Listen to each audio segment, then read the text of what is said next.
नमस्कार, छत्तीसगढ़ कौशल्या भूमि देख रहे हैं आप। मैं हूं आपके साथ साक्षी पांडे। बुलेटिन की शुरुआत करेंगे बड़ी और अहम खबरों के साथ। आपको बता दें, खबर जांजगीर से है, जहां पर मुख्यमंत्री विष्णुदेव साय पूरे मंत्रिमंडल के साथ आज वहां पहुंचेंगे। इस अवसर पर अनुसूचित जाति विकास प्राधिकरण की महत्वपूर्ण बैठक का आयोजन किया जाएगा, जो जिला पंचायत जांजगीर चांपा के 7 कक्ष में संपन्न किया जाएगा। इस बड़ी बैठक में मुख्यमंत्री के साथ साथ राज्य सरकार के सभी मंत्रीगण शामिल रहेंगे। बैठक को लेकर प्रशासन पूरी तरह से अलर्ट मोड पर है। तस्वीरों में आप देख सकते हैं, कलेक्टर डॉक्टर जन्मेजय महोदय और एसपी विजय कुमार पांडे ने कार्यक्रम स्थल का निरीक्षण भी किया और तैयारियों का जायजा भी लिया। मुख्यमंत्री और मंत्रीगणों के आगमन को लेकर सुरक्षा के कड़े इंतजाम किए गए हैं। पुलिस प्रशासन की टीम लगातार सुरक्षा व्यवस्था की निगरानी कर रही है। बता दें कि 500 से अधिक जवानों की तैनाती भी की गई है। इस बैठक में अनुसूचित जाति समुदाय से जुड़े विकास, शिक्षा, स्वास्थ्य और सामाजिक कल्याण जैसे अहम मुद्दों पर चर्चा की जाएगी। पूरा जिला प्रशासन बैठक को लेकर सक्रिय है और सभी तैयारियों को अंतिम रूप दिया जा रहा है। तस्वीरें आपको लगातार दिखा रहे हैं, जहां आज बैठक होनी है, जिसको लेकर तैयारियां पूरी कर दी गई हैं।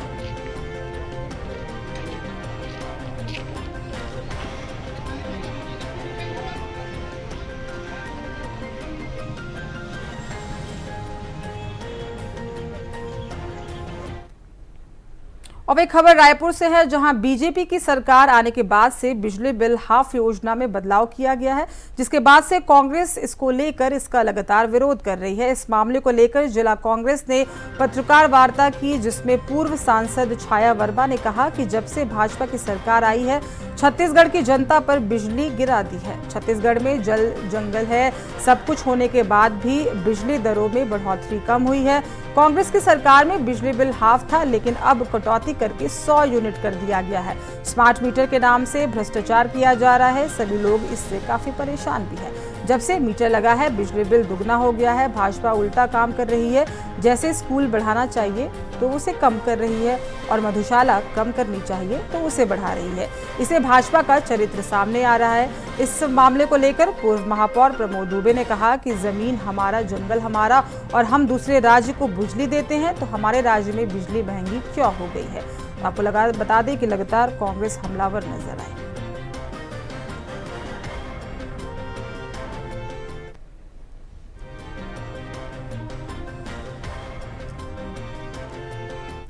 कुछ दिन पहले नियामक आयोग की बैठक हुई थी, जिसमें किसान से लेकर छात्र वर्ग तक सीएससीबी में जाकर के बिजली बिल के बढ़ोतरी के संबंध में हम लोगों ने प्रश्न पूछा कि कोयला हमारा, जमीन हमारी, पानी हमारा, सब कुछ इस राज्य में। जब ये राज्य एक्सेस बिजली वाला जब राज्य है, ये राज्य जब दूसरों को बिजली बेचती है, तो उस राज्य में बिजली बिल में बढ़ोतरी का औचित्य क्या है। और ऐसे समय में जब एक दिन में 4 बार लाइट बंद होती है, 24-24 घंटे लाइट नहीं आती है, तो ऐसे में बिजली बिल के बढ़ोतरी का हमने उद्देश्य पूछा था। तो उन्होंने कहा था कि बहुत घाटा हो रहा है। 5 कंपनियों में से 4 कंपनियों का उन्होंने उद्धरण किया, लेकिन घाटा किस कारण से हो रहा है ये हास्यास्पद लगा कि 10,000 सरकारी बिल्डिंगों में लगभग 10,000 करोड़ से ज़्यादा का बिजली बिल ये लोग सरकारी संस्थानों से वसूल नहीं कर पा रहे हैं, जिसमें मंत्री बंगला से लेकर संतरी के बंगले तक का है। दूसरा, सब कोई जानते हैं कि ये सोलर पैनल कौन से सेठ जी का है, जिसे यहाँ की सरकार लोगों के घरों में लगाना चाहती है। सरकार ने अपने कैबिनेट में प्रस्ताव पारित किया कि 1.5 लाख सोलर लगाए जाएंगे। अब एक खबर रायपुर से है, जहां केंद्रीय सड़क परिवहन और राजमार्ग मंत्री नितिन गडकरी ने रायपुर के कुम्हारी टोल प्लाजा को जून 2026 से बंद करने का निर्णय लिया है। आपको बता दें, ये फैसला सांसद बृजमोहन अग्रवाल के आग्रह पर लिया गया है। गडकरी ने इस संबंध में अग्रवाल को पत्र लिखकर इसकी जानकारी दी। आपको बता दें, कुम्हारी टोल प्लाजा लंबे समय से विवादों में रहा है। अवैध वसूली के आरोपों को लेकर पूर्व में भी सांसद सरोज पांडे और पूर्व मंत्री राजेश मूरत ने इसका विरोध किया था। स्थानीय लोगों को इससे काफी असुविधा होती थी। टोल प्लाजा बंद होने से न केवल आम जनता का समय बचेगा बल्कि ईंधन और पैसे की भी बचत होगी। ये फैसला आम नागरिकों को राहत देने वाला कदम माना जा रहा है।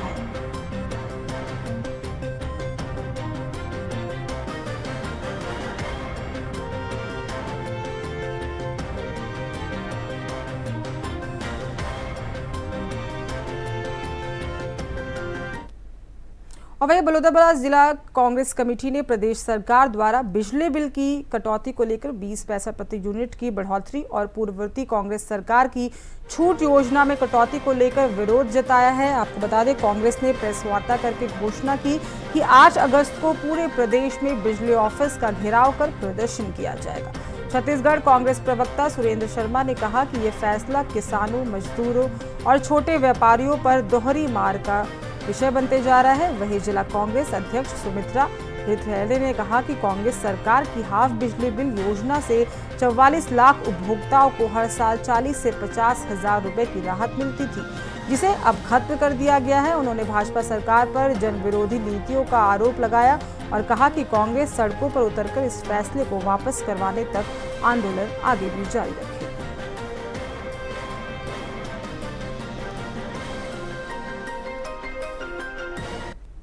बिजली ऑफिस का घेराव होगा, जिला स्तरीय होगा।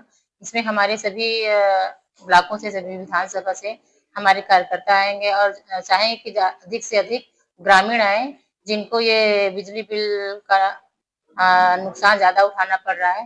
तो हमारे कार्यकर्ता के साथ साथ हम लोग आम लोगों को इस आंदोलन में जोड़ना चाहेंगे। और हमारा बिजली बिल का हमारे जब छत्तीसगढ़ में इससे पहले कांग्रेस की सरकार थी तो 400 यूनिट तक बिजली बिल हाफ का जो हमारी सरकार ने योजना लागू किया था और उसके तहत किसानों को और आम लोगों को बिजली बिल में जो सुविधाएं दी थी, उनके लागत में जो सुविधाएं दी थी वो बंद कर दिया गया है और लगातार बिजली बिल के उसमें दामों में वृद्धि किया जा रहा है, यूनिट में वृद्धि किया जा रहा है। तो उसके विरोध में, क्योंकि ये सिर्फ कांग्रेस के कार्यकर्ताओं या कांग्रेस से जुड़े लोगों के लिए नहीं है, ये जो बिजली बिल का बढ़ा हुआ दर है वो सबको प्रभावित कर रहे हैं, सबके जीवन को प्रभावित कर रहे हैं। जनता के साथ सरासर अन्याय है कि जिस छत्तीसगढ़ में तमाम लोगों की आमदनी में तो कोई वृद्धि हुई नहीं है, रोजगार में कोई वृद्धि हुई नहीं है, शिक्षा विभाग के आप तमाम जो है कार्यालय को समाप्त कर दिए हैं,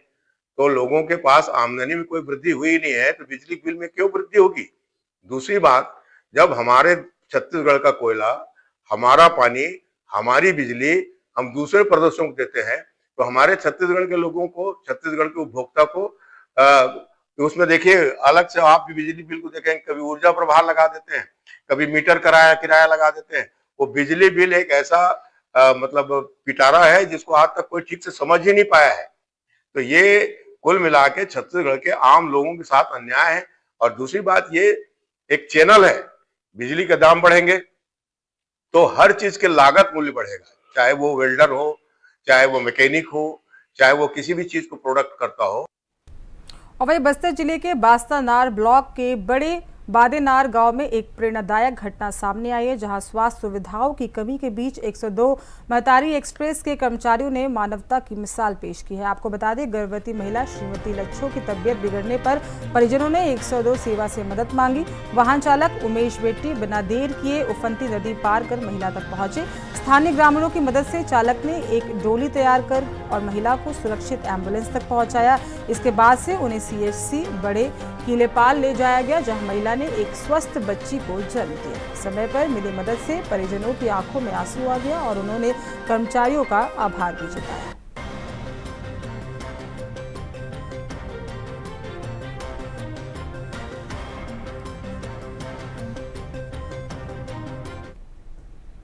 और वहीं राखी के पर्व के दौरान लोगों की सुरक्षा सुनिश्चित करने के लिए बलौदाबाजार पुलिस अधीक्षक भावना गुप्ता के निर्देश पर जिले के 22 प्रमुख स्थानों पर नाकाबंदी कर सघन जांच अभियान चलाया गया। आपको बता दें, इस दौरान कुल 223 व्यक्तियों पर कार्रवाई भी की गई। वहीं शराब पीकर वाहन चला रहे 10 चालकों को गिरफ्तार भी किया गया। आपको बता दें, राखी के अवसर पर सड़कों पर भारी भीड़ होती है। बहनें अपने भाइयों के घर जाती हैं, जिससे मार्गों पर यातायात दबाव रहता है।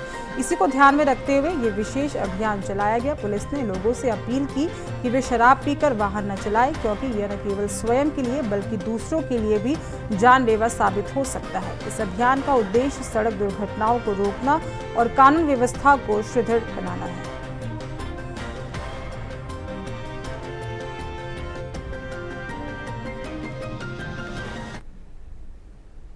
और वही छत्तीसगढ़ के रायगढ़ जिले में अडानी कंपनी पर गंभीर आरोप लगे हैं। आपको बता दें, पत्रकारों ने ये आरोप लगाया है कि अडानी कंपनी के गुर्गों ने उनके साथ बदसलूकी की और जान से मारने की धमकी भी दी। ये घटना जिले के कलेक्टर कार्यालय के सामने दिन दहाड़े देखने को मिली, जहां पुलिस की कड़ी सुरक्षा व्यवस्था के बावजूद पत्रकारों को धमकाया गया। बताया गया कि ये विवाद कोयला खदान परियोजना से जुड़ी हुई है। इस घटना को लेकर पत्रकारों ने चक्रधर नगर थाने में लिखित शिकायत दर्ज कराई है और आरोपियों के खिलाफ सख्त कार्रवाई की मांग भी की है। आपको बता दें, रायपुर प्रेस क्लब ने इस घटना की कड़ी निंदा करते हुए पत्रकारों का समर्थन किया है और कहा कि ये लड़ाई हर मोर्चे पर पत्रकारों के साथ खड़े हैं। पूरे प्रदेश में पत्रकारों में गहरा रोष भी व्याप्त देखने को मिला।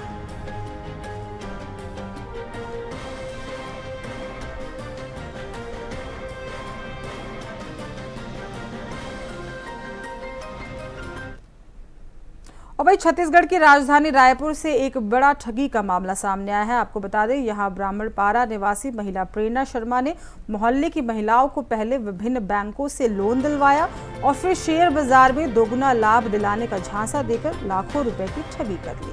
आपको बता दें, पीड़िता की शिकायत पर आजाद चौक थाना पुलिस ने आरोपी महिला के खिलाफ कार्रवाई करते हुए उसे गिरफ्तार कर न्यायिक रिमांड पर जेल भेज दिया है।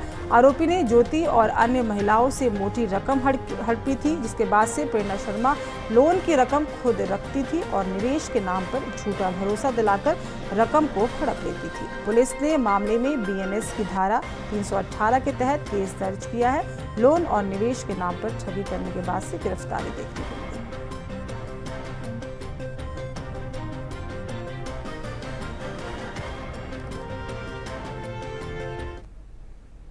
और वही राजधानी रायपुर के खमराडीह पुलिस को एक बड़ी कामयाबी हाथ लगी है। आपको बता दें, पुलिस ने हत्या के मामले में फरार चल रहे 4 आरोपियों को शिवनारायण यादव उर्फ बड़े, शिव यादव उर्फ छोटे, तरुण यादव उर्फ नानचून और अरुण यादव को गिरफ्तार कर लिया है। ये मामला भवानी नगर निवासी ललित राव द्वारा दर्ज कराया गया था, जिनके बेटे सुनील राव की 19 जुलाई को खदान के पास खाली मैदान में रॉड और कुल्हाड़ी से पीट कर हत्या कर दी गई थी। इससे पहले पुलिस ने मुख्य आरोपी राहुल यादव और ओम प्रकाश यादव को गिरफ्तार कर जेल भेज दिया था। पूछताछ में उन्होंने बताया कि हत्या में 4 अन्य साथी भी शामिल थे। पुलिस ने आरोपियों से हत्या में प्रयुक्त चाकू भी बरामद कर लिया है, जिसके बाद से ये बड़ी कार्रवाई देखने को मिली है।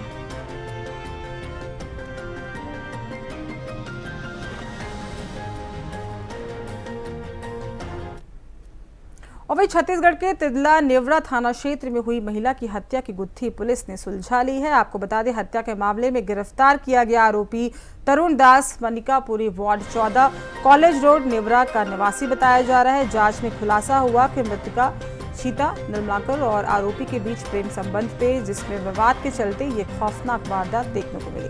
5 अगस्त को रूपेंद्र निर्मलाकर अपने बुआ के हत्या की शिकायत दर्ज कराई गई थी। जब वो बुआ के घर पहुंचे तो खाट पर लहूलुहान अवस्था में उनकी लाश मिली। सिर पर गंभीर चोटें लगी थी और जमीन पर पूरी तरह से खून फैला हुआ था। एंटी क्राइम और साइबर यूनिट और तिल्हा नेवरा पुलिस की संयुक्त कार्रवाई देखने को मिली। आरोपी को गिरफ्तार कर लिया गया। पुलिस ने पुष्टि की है कि प्रेम संबंध में खटास और आपसी विवाद के चलते महिला की बेरहमी से हत्या कर दी गई।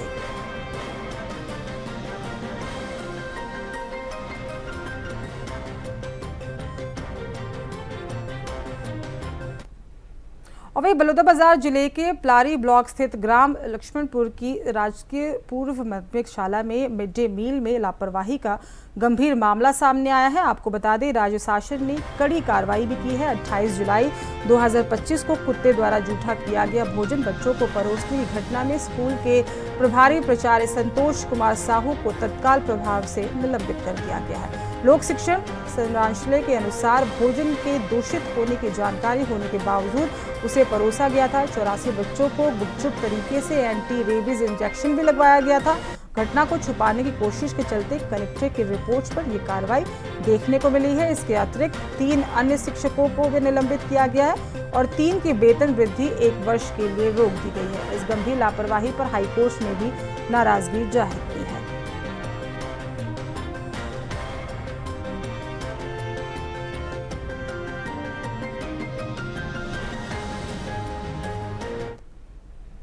और वही छत्तीसगढ़ के मोहला मानपुर अबागढ़ चौकी जनपद में जनपद उपाध्यक्ष शंकर तिवारी पर आदिवासी महिला सरपंच नीलिमा ठाकुर से अवैध वसूली का गंभीर आरोप लगा है। आपको बता दें, कोचरा टोला गांव की सरपंच नीलिमा ठाकुर ने प्रशासनिक अधिकारियों को लिखित शिकायत के साथ ब्लैकमेलिंग और वसूली का वीडियो साक्ष्य के रूप में सौंपा था।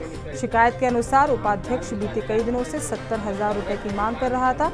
4 अगस्त को उनसे जनपद पंचायत परिसर में 15,000 रुपए नगद लिया गया, जिसकी वीडियो रिकॉर्डिंग भी साफ तौर पे सामने देखने को मिली। सरपंच ने कहा कि इस ब्लैकमेलिंग से वो मानसिक रूप से बेहद परेशान है। इस मामले को लेकर जिला पंचायत अध्यक्ष नम्रता सिंह ने भी प्रशासन से कड़ी कार्रवाई की मांग की है। अब ये मामला क्षेत्र में राजनीतिक चर्चा का विषय बना हुआ है। उपाध्यक्ष शंकर तिवारी पर वसूली का आरोप, सरपंच ने वीडियो साक्ष्य के साथ शिकायत की।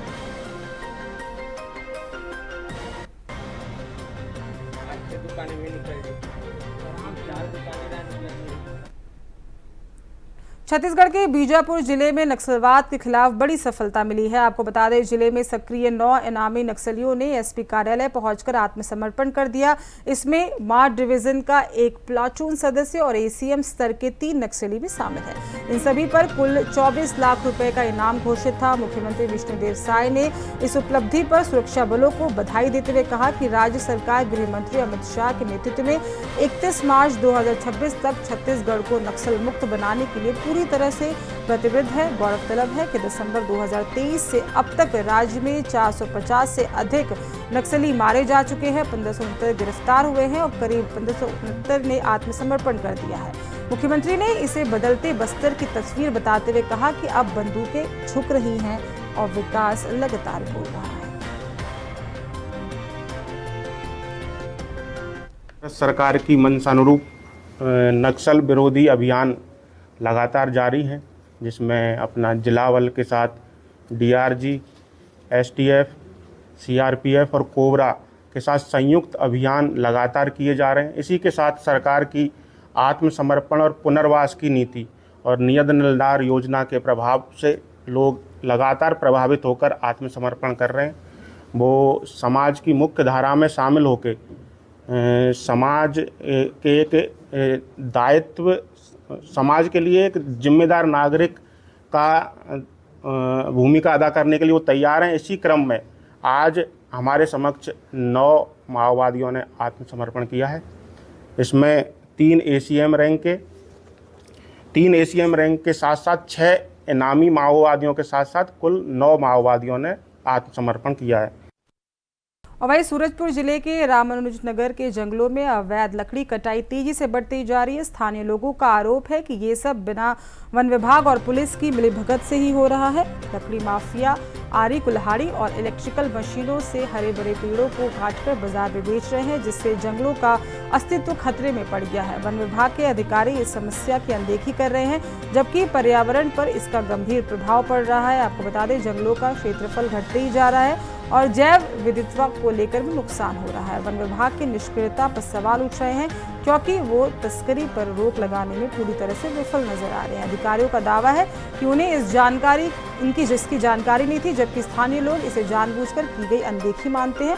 आपको बता दें, पर्यावरणवादियों ने इस बात को लेकर मांग की है कि वन विभाग सख्त कार्रवाई कर जंगलों की रक्षा करे।